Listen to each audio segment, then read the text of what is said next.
Salut, c'est Lorraine de Bababam. Vendredi signifie le jour de Vénus. Vénus, c'est la déesse de l'amour dans la mythologie romaine. Et si vous écoutez True Story, c'est que vous aimez que l'on vous raconte des histoires extraordinaires. Alors pour célébrer la déesse de l'amour, découvrez chaque vendredi des histoires d'amour hors du commun de Love Story, le podcast de Bababam qui parle le mieux d'amour. D'un côté, un Indien de la caste des intouchables. De l'autre, une hippie suédoise. Pradyumna Kumar Mahanandya et Charlotte Van Chedvin avaient peu de chance de se croiser. Il y a dans leur rencontre des hasards presque mystiques. Mais c'est surtout leur courage qui a joué. Pour eux, et surtout pour lui, aimer, c'est oser. Il a osé partir d'Inde à vélo pour rejoindre Charlotte en Europe. Une odyssée amoureuse qui a transformé ce qui aurait pu être une simple amourette de vacances en l'histoire d'une vie. Une histoire de dessin, de prédiction et de vélo, une histoire d'amour.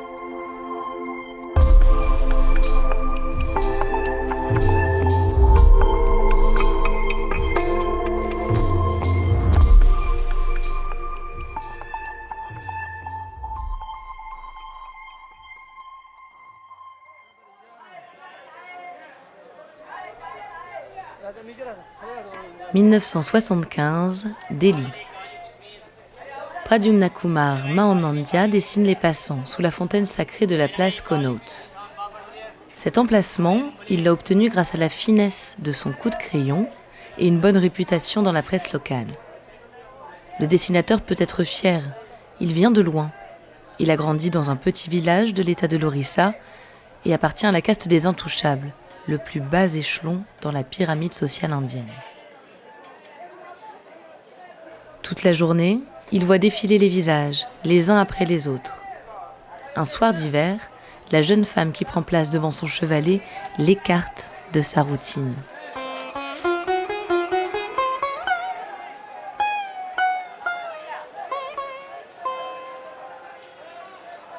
Ses cheveux blonds, sa peau claire la distinguent des Indiens, mais ce n'est pas tout. Quand Pradyumna Kumar regarde Charlotte assise en face de lui, une prédiction que lui répète régulièrement sa mère résonne profondément en lui. Un jour, tu épouseras une femme du signe du taureau, venue d'un pays lointain,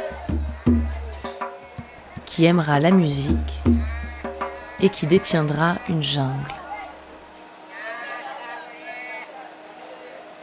Le dessinateur ne peut s'en empêcher.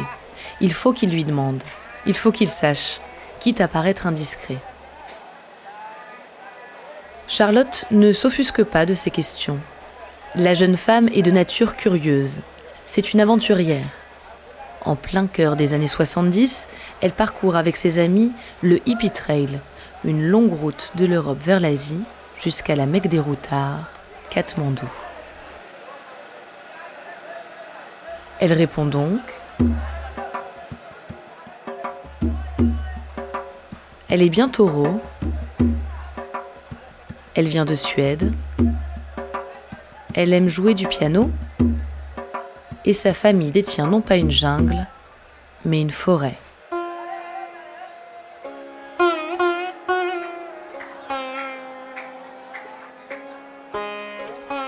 L'appel du destin est trop fort. Ils partent ensemble arpenter la région de l'Orissa. Ils visitent les temples, traversent les campagnes.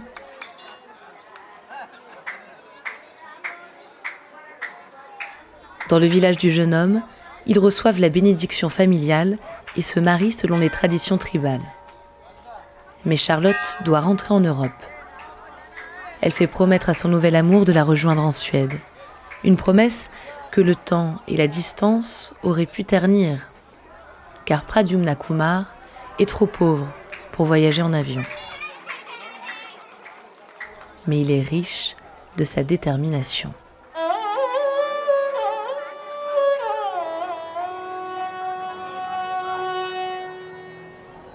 Il vend tout ce qu'il a pour s'acheter un vélo et le 22 janvier 1977, son incroyable périple commence.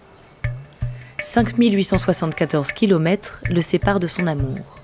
le voyage durera 4 mois et 3 semaines. Il suit lui aussi le Hippie Trail, mais en sens inverse. Pakistan, Afghanistan, Iran, Turquie, jusqu'à l'Europe. Sa Mecque à lui s'appelle Boras, la ville d'origine de Charlotte. Chaque jour, il parcourt 70 km. Quand ses jambes lui font mal, il pense à Charlotte et la promesse de leur retrouvaille l'aide à pédaler toujours plus.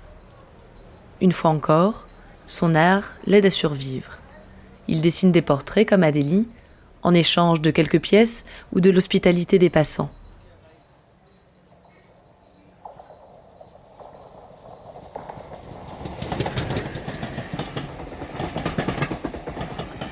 Au printemps, il atteint la ville de Göteborg en Suède, où il termine son voyage en train. Pradyumna Kumar n'est pas au bout de ses difficultés.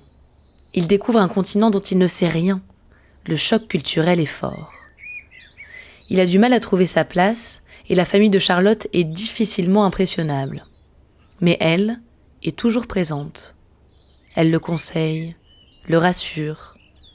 Il se marie et Charlotte van Schedewin devient Charlotte Mahanandja.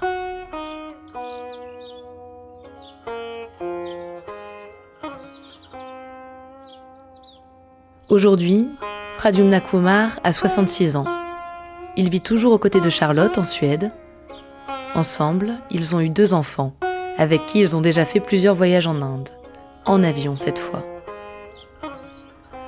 Avec le temps, Pradyumna Kumar s'étonne toujours de l'intérêt que son histoire peut susciter.